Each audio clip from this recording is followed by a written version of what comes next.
그날 밤 나는 더 이상 어제와 같은 사람이 아니었다. 거실에서 터져 나온 몇 마디 말이 내 심장을 산산조각 내버렸으니까. 아무도 모르게 흘러나온 그녀의 진심 어린 농담, 그리고 그것을 아무렇지 않게 받아 웃어넘기던 친구들의 웃음소리. 그 순간부터 내 세계는 기울기 시작했다. 나는 아내 민정과 6년을 함께했고 결혼 생활은 어느덧 3년째였다. 대학교에서 만나 오래 연애했고 당연하다는 듯 결혼까지 이어졌다. 크고 작은 다툼은 있었지만 어디서나 흔히 있는 부부의 풍경이라 여겼다. 나는 진심으로 우리가 안정적이고 평온한 삶을 살고 있다고 믿었다. 그 믿음은 단 한순간에 무너졌다. 지난 금요일 밤 민정은 오랜만에 친구들을 집으로 불렀다.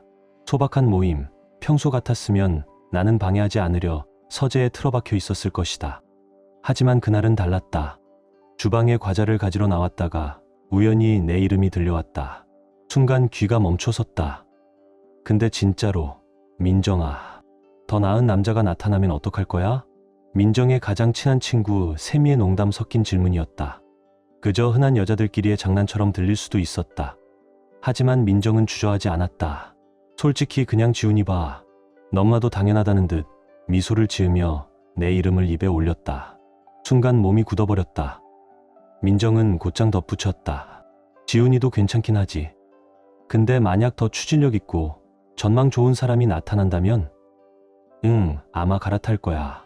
거실은 웃음소리로 가득 찼지만 내 속은 타들어갔다. 민정의 말은 거기서 멈추지 않았다. 안정적이긴 해도 재미없고 돈도 충분히 못 번다고 했다. 우리 집은 유진이네 시혼집만큼 고급스럽지 않고 내 차 2020년식 아반떼는 부끄럽다고 했다.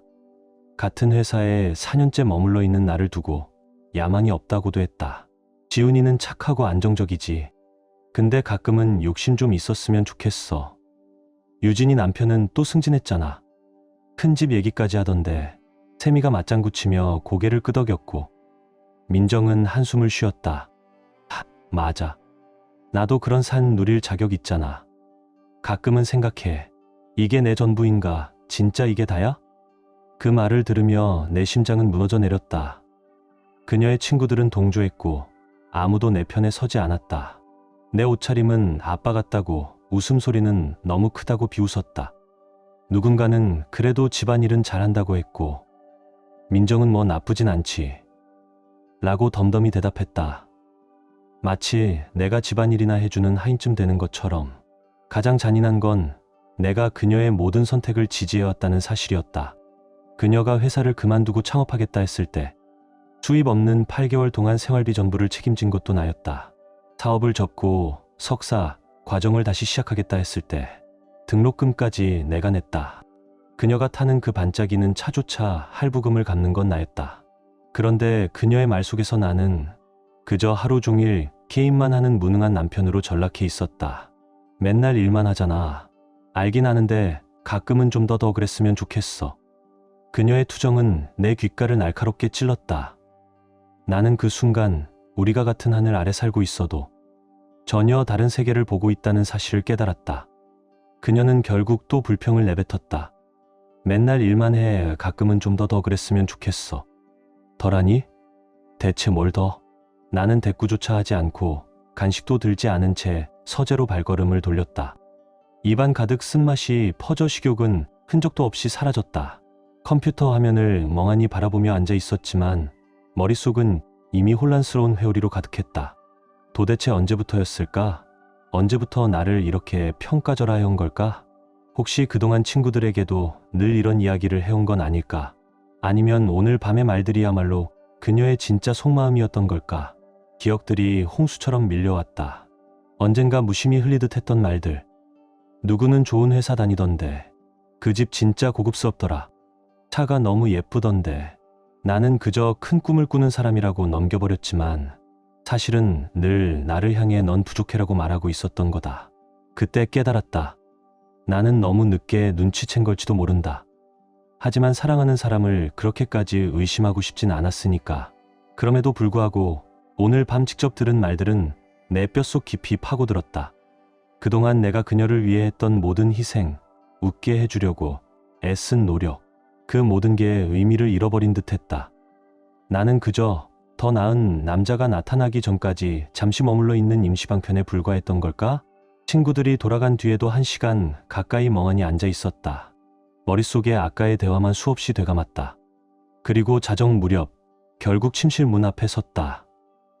문을 열었을 때 민정은 아무 일 없다는 듯 화장대 앞에 앉아 화장을 지우고 있었다. 친구들 앞에서 남편을 언제든 갈아치울 수 있다고 말했던 사람이 맞나 싶을 만큼 태연했다. 나는 숨을 고르며 조심스럽게 물었다. 아까 그 말 진심이었어? 생각보다 목소리는 차분했지만 그 속에 긴장이 고스란히 담겨 있었다. 민정은 손을 멈추고 내 눈을 바라보며 미간을 찌푸렸다. 무슨 말 하는 거야? 나는 팔짱을 낀 채 그녀를 똑바로 응시했다. 친구들 앞에서 했던 말. 내가 그냥 그럭저럭 괜찮지만 더 좋은 조건의 남자가 나타나면 갈아탈 수 있다고 했잖아. 순간 그녀의 얼굴이 일그러졌다. 처음엔 의아한 표정이더니 곧 놀란 듯 눈을 크게 떴다. 그러고는 어색한 웃음을 지으며 말했다. 세상에 우리 대화 엿들은 거야? 눈을 굴리며 덧붙였다. 그냥 여자들끼리 수다였어. 너무 예민하게 굴지 마. 그 말에 가슴 한쪽이 답답하게 조여왔다. 단순한 수다라는 말로 남편을 조롱한 행동이 정당화될 수 있는 걸까? 나는 낮게 말했다. 그게 다야? 여자들끼리 수다라면 남편 욕은 마음대로 해도 된다는 거야? 민정은 한숨을 내쉬며 서랍을 열고 물건을 정리하는 신용을 했다. 지훈아, 너무 과민 반응하는 거야. 나는 한 걸음 다가가며 단호히 잘라 말했다. 아니야, 난 다 들었어.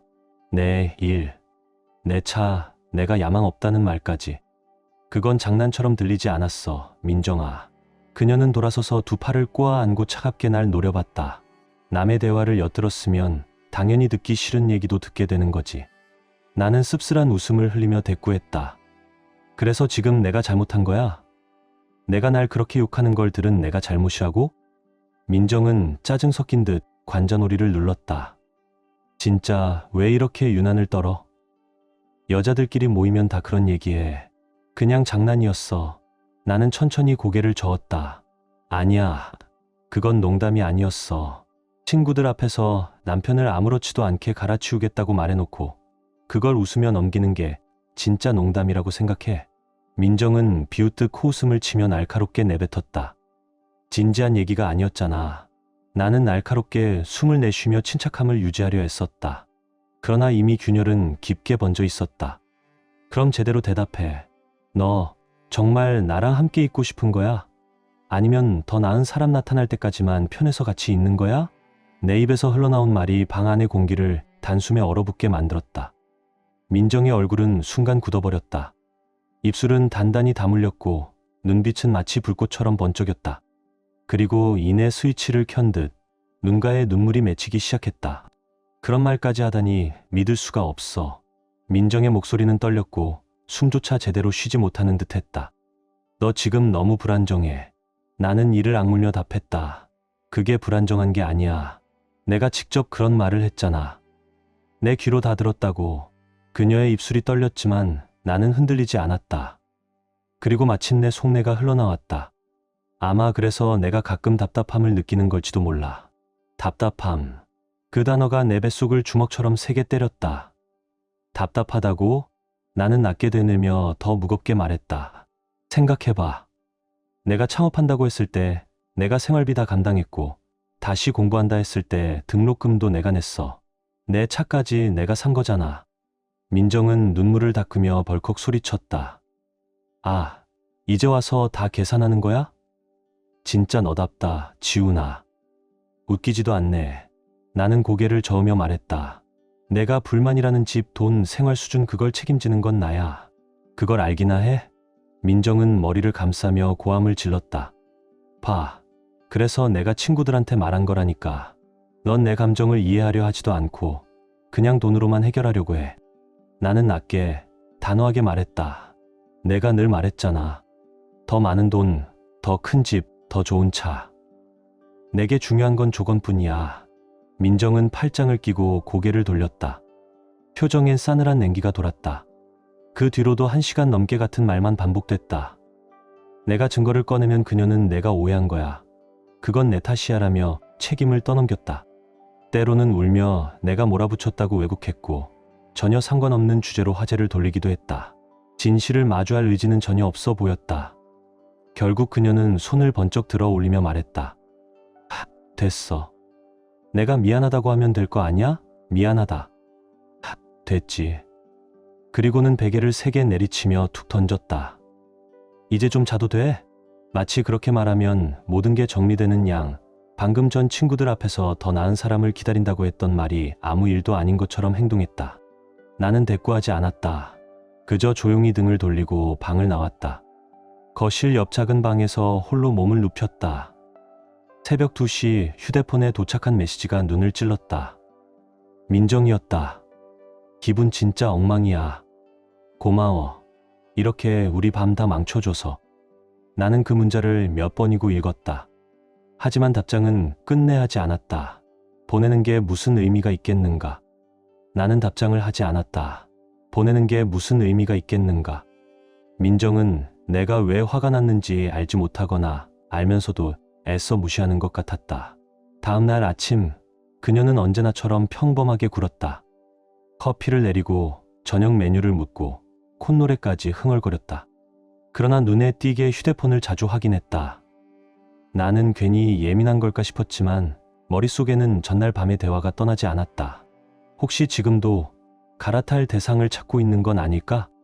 일에 집중할 수 없어 사진첩을 넘기다 결혼식 사진에서 손이 멈췄다. 그때 우리는 정말 행복해 보였는데 혹시 그 순간에도 이미 다른 사람을 염두에 두고 있었던 건 아닐까 하는 생각이 스쳤다. 최근 그녀의 태도 역시 달라졌다. 함께 찍은 사진을 SNS에 올리지 않고 야근 핑계가 잦아졌다. 내가 방에 들어가면 휴대폰을 재빨리 뒤집거나 잠그는 일도 많았다. 통화는 늘 다른 방에서 했고 돌아오는 대답은 똑같았다. 회사 일이야. 그러나 그것만은 아니었다. 이제는 내 하루를 묻지도 않았고 작은 애정 표현조차 사라졌다. 몸은 곁에 있어도 마음은 이미 다른 곳에 있는 듯했다. 현실적인 문제도 무겁게 다가왔다. 집 대출, 공과금, 자동차 할부, 보험료까지 생활비 전부는 내가 부담했다. 반면 민정의 월급은 고스란히 그녀의 계좌에 들어갔다. 가끔 장을 보는 정도가 전부였다. 내가 생활비 문제를 꺼내자 민정은 방어적으로 말했다. 우리가 이렇게 하기로 했잖아. 효율적이잖아. 나는 차분히 반문했다. 내가 다 부담하고 내 월급은 따로 모으기로 했던 기억은 없어. 민정은 눈을 굴리며 대답했다. 우리 미래를 위해서잖아. 근데 갑자기 왜 그래? 하지만 그녀의 미래에 내가 포함돼 있을까? 그 무렵 약속도 잦았다. 수요일 저녁 약속을 깨더니 야근이라 했지만 동료의 SNS엔 오후 3시 해피아워 사진이 올라왔다. 내가 묻자 그녀는 휴대폰만 보며 답했다. 아, 깜빡했네. 그냥 내 기분 상할까봐. 거짓말은 습관이 됐다. 소비는 늘고 내가 줄이자 하면 눈물을 보이며 날 통제한다라며 몰아갔다. 내가 생활비 다 감당하는데 그게 통제야? 그러자 민정은 냉소적으로 말했다. 넌 돈만 던져주고 고마워하라 생각해. 내가 뭘 원하는지는 신경도 안 써. 나는 말을 삼켰다. 어떤 대화도 결국 내 탓으로 돌아올 뿐이었다. 얼마 후 친구 현수가 털어놓았다. 야, 지난주에 민정 봤어. 남자랑 고급 레스토랑에 있더라. 그날 민정은 언니랑 저녁 약속이라 했었다. 며칠 뒤 슬쩍 떠보자 그녀는 태연했다. 아, 그래? 좋았겠다. 그리고는 바로 화제를 바꿨다. 민정의 거짓말은 끝이 없었다. 옷장은 새 옷으로 가득했지만 집에서는 본 적이 없었고 운동을 간다 했지만 차는 그대로였다. 낯선 향수를 풍기며 들어오는 날도 있었다. 가족 앞에서는 애교를 부렸지만 돌아서면 다시 무시했다. 나는 점점 미쳐가는 기분이었다. 하지만 곱씹을수록 분명했다. 그날의 대화는 농담이 아니라 민정이 나를 어떻게 보는지 드러낸 진심이었다. 그럼에도 그녀는 여전히 내가 모든 걸 책임지길 바랐다. 나는 집을 유지하는 도구일 뿐이었다. 아버지의 말씀이 떠올랐다. 사람이 널 어떻게 생각하는지는 말이 아니라 행동에서 다 드러난다. 민정의 행동은 분명했다. 며칠 뒤 내 노트북이 고장 나자 민정의 것을 빌리려 했다. 그러나 그녀는 요가 수업 핑계를 대고 급히 나갔고 노트북은 소파 위에 남겨뒀다. 발표 준비 때문에 여러 번 순간 숨이 막혔다. 자주 방문한 사이트, 상단엔 데이트온, 옆엔 낯선 소개팅 사이트들. 이메일엔 수십 개의 메시지와 여러 남자와의 대화가 가득했다. 프로필 문구는 모두 같았다. 현재 별거 중, 업그레이드를 찾는 중입니다. 정체된 결혼 생활에서 벗어나 내 야망에 맞는 사람을 만나고 싶다. 친구들 앞에서 늘어놓던 말이 이제는 수많은 남자들에게 광고처럼 퍼져 있었다. 나는 메시지를 열었다. 어젯밤 정말 최고였어. 사진보다 훨씬 예쁘더라. 그 아래 민정의 답장이 있었다. 나도 즐거웠어. 다음엔 그렇게 서둘러 나올 필요 없겠네. 속이 뒤집쳤다. 다른 메시지엔 이렇게 적혀 있었다. 진짜로 별거 중이야? 감정적으로는 맞아. 이제 타이밍 문제야. 결혼이 그녀에겐 단지 타이밍 조정일 뿐이었다. 스크롤할수록 감각이 사라졌다. 앱마다 자기소개는 같았다. 정체된 결혼 생활에 갇혀있음. 야망에 맞는 사람을 찾는 중. 내가 누릴 자격 있는 삶을 함께할 사람. 요가, 모임, 야근 핑계가 모두 만남 일정과 딱 맞아떨어졌다. 범죄 증거를 확인하는 기분이었다.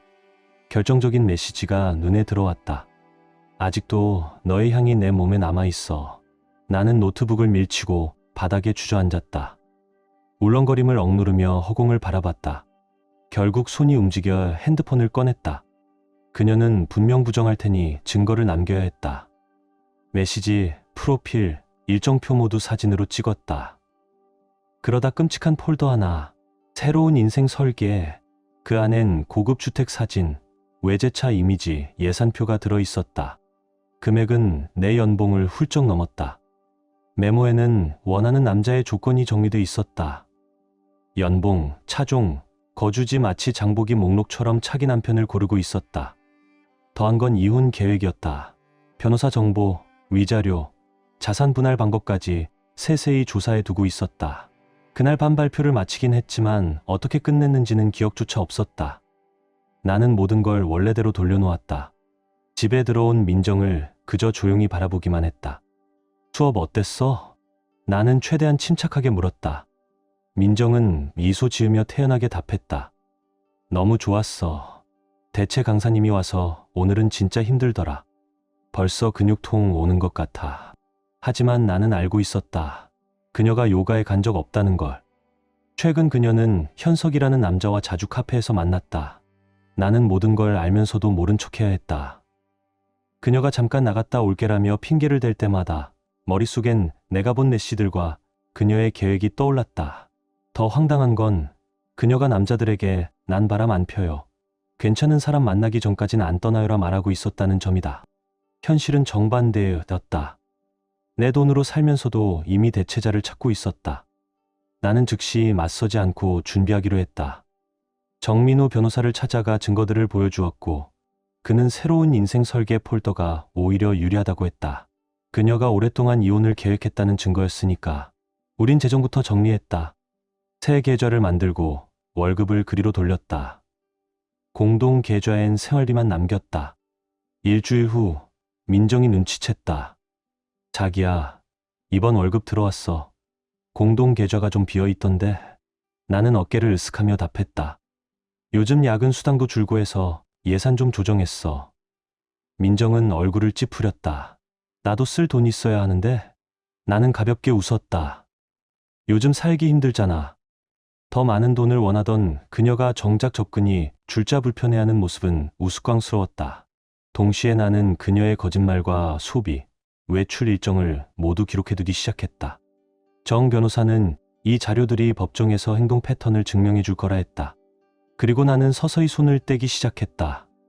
차량 정비, 시댁 모임, 간식 챙기기, 그동안 내가 해오던 것들을 전부 멈췄다. 민정 부모님의 결혼기념일 저녁. 매년 내가 예약과 선물을 준비했지만 이번엔 하지 않았다. 어느 날 저녁 그녀가 물었다. 혹시 우리 부모님 결혼기념일 예약했어? 나는 휴대폰에서 눈을 떼며 대답했다. 아, 이번엔 내가 하는 줄 알았는데? 민정은 잠시 눈을 크게 뜨더니 억지로 웃었다. 아, 그럼 내가 해야겠네. 결국 허둥지둥 준비했고 부모님은 금세 눈치챘다. 나는 헬스장에 다니기 시작했다. 그녀 때문이 아니라 분노와 스트레스를 풀기 위해서였다. 퇴근 후 곧장 헬스장으로 향하자 민정은 불만을 내비쳤다. 요즘엔 집에 잘 안 들어오네. 나는 눈썹을 치켜 올리며 말했다. 내가 거리 좀 두자고 했잖아. 민정은 투덜거리며 말했다. 같이 있는 시간이 너무 적어. 남편을 대체할 사람을 찾던 입에서 나온 말이라니 우습게 들렸다. 변화는 돈에서 드러났다. 직장 행사용 드레스를 샀지만 카드가 거절됐다. 곧바로 전화가 걸려왔다. 지훈, 뭐야? 카드가 안 돼. 나는 차분히 답했다. 요즘 지출 좀 줄여야 할 것 같아서. 잠시 침묵 후 민정은 목소리를 낮췄다. 그럼 월급 올려달라 하든가 더 좋은 직장을 찾으면 되잖아. 나는 웃음을 삼키며 말했다. 그래, 너도 한번 그렇게 해봐. 나한테도 자극이 되겠네. 나는 구독 서비스, 고급 브랜드, 각종 낭비를 하나씩 끊어냈다. 민정이 불평할 때마다 어깨를 으쓱했다. 예산 관리 중요하지. 우리도 책임감 있게 살아야지. 차고 문이 고장났을 때도 담담히 말했다. 기사 불러야겠네. 결국 그녀가 직접 업체를 불렀고 20만 원이 들었다. 왜 이렇게 다 비싸졌지? 그녀는 불평했다. 그러면서도 겉모습은 지키려 했다. 여전히 소개팅 앱에 접속하며 야망 있는 남자를 찾는다는 메시지를 보냈다. 현실은 고장난 차고문과 한도 꽉 찬 카드에 매달리면서 말이다. 나는 그녀가 허우적대는 모습을 보며 통쾌함을 느꼈다. 그러던 어느 날 민정은 다정한 미소로 다가와 말했다. 지훈아, 이번 주말에 여행 가는 거 어때? 나는 고개도 들지 않고 물었다. 그래? 민정은 설레는 목소리로 답했다. 응, 평소처럼 다 같이. 지수랑 민혁, 세영이랑 건우, 나영이랑 준호까지. 멋진 호숫가, 펜션 예약했어. 그녀는 내 팔에 손을 얹으며 속삭였다. 나는 속으로 웃었다. 소개팅 앱에서 별거 중이라 하던 사람이 이제 와서 행복한 부부 연극을 하겠다니. 나는 미소 지으며 말했다. 좋지. 완벽하네. 민정의 얼굴이 환해졌다. 내가 다시 소나기에 들어왔다고 확신하는 듯했다. 웃긴 건 그 다음부터 그녀가 아내처럼 행동하기 시작했다는 것이다. 몇 달 만에 저녁을 차리고 내 하루를 묻고 SNS에 이번 주말 너무 기대돼요. 로맨틱 여행이라며 사진까지 올렸다. 친구들은 하트를 남겼다. 그러나 나는 변호사 정민호의 사무실에 앉아 있었다. 노트북에서 캡처한 자료, 소개팅 앱 프로필, 새로운 인생 설계 폴더, 은행 기록까지. 모든 이혼 서류는 이미 내 가방 안에 있었다. 여행길, 민정은 노트북을 왜 챙기냐며 물었지만 나는 웃어넘겼다. 그녀는 내 손을 잡고 사진을 찍으며 들떠 있었다. 나는 고개만 끄덕였다. 겉으로는 완벽해 보였지만 그녀의 휴대폰은 여전히 소개팅 앱 알림으로 울렸다. 정 변호사는 평정을 유지하라 했지만 거짓된 미소를 매일 보는 건 고통이었다. 펜션에 도착하자 민정의 눈은 반짝였다. 천장부터 바닥까지 유리로 된 고급 렌탈 하우스. 늘 비싼 집 링크를 보내며 우리도 이런 데 살자 하던 그 표정 그대로였다. 현실은 내가 모든 청구서를 감당하고 있었는데도. 곧 다른 부부들도 도착했다. 지수와 민혁, 세영과 건우, 나영과 준호. 모두 주방 아일랜드에 둘러앉아 직장과 여행 이야기를 늘어놓았다. 민정은 쇼모드였다. 내 팔에 손을 얹고 크게 웃으며 우리 사이가 최고라 떠벌렸다. 지수가 고개를 끄덕이며 그녀를 격려하는 모습에 속이 뒤집혔다. 저녁은 거대한 식탁에서 이어졌다. 화려한 자랑들이 오갔고 나는 조용히 때를 기다렸다. 식사 후 우리는 데크로 나왔다. 따뜻한 밤 공기, 맑은 하늘영화 같은 장면 속에서 여자들은 사진을 찍고 남자들은 대화를 이어갔다. 그 순간 나는 입을 열었다. 오늘을 위해 준비한 게 있어. 민정은 눈을 반짝이며 물었다. 뭐야, 자기? 노트북을 TV에 연결하자 가장 먼저 뜬 건 민정의 데이트온 프로필. 상태 별거 중. 순식간에 정적이 흘렀다. 이어 화면엔 그녀의 메시지들이 차례로 떴다. 지금은 남편이랑 같이 살아서 꼼짝 못해요. 사진, 만남 일정, 누드 사진, 그리고 새로운 인생 설계 폴더까지. 민정은 얼굴이 창백해지더니 노트북을 낚아채려 했다. 지훈, 지금 뭐 하는 거야? 목소리에는 공포가 묻어 있었다. 지수는 입을 틀어막고 중얼거렸고 세영은 말도 없이 자리를 떴다. 남자들은 얼어붙었다. 민정은 사생활 침해라며 날 몰아세우다 이내 떨리는 목소리로 말했다. 그거 오해야. 나는 냉정히 웃었다. 딱 봐도 그렇잖아. 눈물이 터진 민정은 주변을 바라보며 동정을 구했다. 나 망신 주고 싶은 거야? 나는 가방에서 이혼 서류를 꺼내 식탁 위에 올렸다. 노트북 빌려줬던 거 기억나? 그때 고마웠어. 덕분에 눈이 제대로 떴거든. 민정은 절망적으로 친구들을 둘러봤지만 아무도 나서지 않았다. 지수조차 고개를 숙인 채 있었다. 증거 앞에서 누구도 감싸지 못했다. 나는 가방을 정리하며 말했다. 펜션 비용은 내 목 냈어. 너희끼리 즐겨. 민정은 울부짖으며 따라왔다. 지훈, 제발 설명할 수 있어. 나는 뒤돌아보지 않았다. 차 문을 닫기 직전 세영의 차가운 목소리가 뒤에서 날아왔다. 너 그 사람한테 어떻게 이럴 수가 있어? 그 말은 민정에게 향한 것이었다. 운전대를 잡자마자 휴대폰이 불타듯 울리기 시작했다. 민정, 그녀의 친구들, 익숙한 이름들이 쏟아졌다. 전혀 몰랐어. 정말 미안해. 헛소리였다. 다 알고 있었고 다 같이 부추겼으니까. 곧 민정 가족에게도 소식이 전해졌다. 다음 날 민정 어머니가 울며 전화를 걸어왔다. 무슨 일이 있었던 거니? 알고 보니 민정은 몇 달째 그들에게도 거짓말을 해왔다. 내가 멀어졌고 결혼 생활을 무너뜨린 건 나라고. 나는 직접 그들의 집을 찾아가 모든 걸 보여줬다. 캡처된 대화, 데이트 앱 프로필, 새로운 인생 설계 폴더까지. 민정의 아버지는 말이 없었다. 늘 나를 자랑하던 분이었지만 그날은 화면조차 똑바로 보지 못했다. 결국 딱 잘라 말했다. 난 너를 이런 사람으로 키운 적 없어. 어머니는 울기만 하셨다. 며칠 뒤 아버지에게서 문자가 왔다. 미안하다. 넌 더 나은 사람을 만날 자격이 있다. 그 말은 깊게 박혔다. 민정의 친구들은 바퀴벌레처럼 흩어졌다. 지수는 형식적인 메시지를 보냈다. 이렇게 될 줄 몰랐어. 난 그냥 민정을 지지했을 뿐이야. 지지? 나를 바꾸자며 웃던 게 지지였다고? 민혁은 전화를 걸어와 변명했다. 야, 진짜 몰랐어. 여자들끼리 무슨 얘기하는지 나도 몰랐거든. 나는 짧게 대답했다. 그래, 그렇겠지. 세영과 나영은 민정을 SNS에서 차단했다. 아마 남편들의 질문이 두려웠을 것이다. 진짜 충격은 민정의 여동생 가영이었다. 처음엔 언니를 감싸며 오해라 했지만 증거를 본 뒤 연락을 끊었다. 민정이 뻔뻔하게 거짓말을 해왔음을 깨달았기 때문이다. 지금 민정은 사촌 언니 집에 얹혀 살고 있다. 민정의 메시지는 계속됐다. 처음엔 분노. 너 날 망신 주려고 작정했지? 결혼 중에 데이팅 앱을 돌린 사람이 누군데? 다음은 애원. 정말 미안해. 나 달라질게. 이제는 협상 시도. 마치 회사를 나누듯. 정 변호사 말로는 이번 이혼은 깔끔하게 끝날 거라고 했다. 내가 모은 수많은 캡처 덕분이다. 처음엔 민정이 위자료를 요구했다. 지금 생활 수준을 유지할 권리가 있다. 하지만 남자들에게 숨겨둔 저축이 있다고 자랑한 메시지가 법원에 제출되자 그 주장은 무너졌다.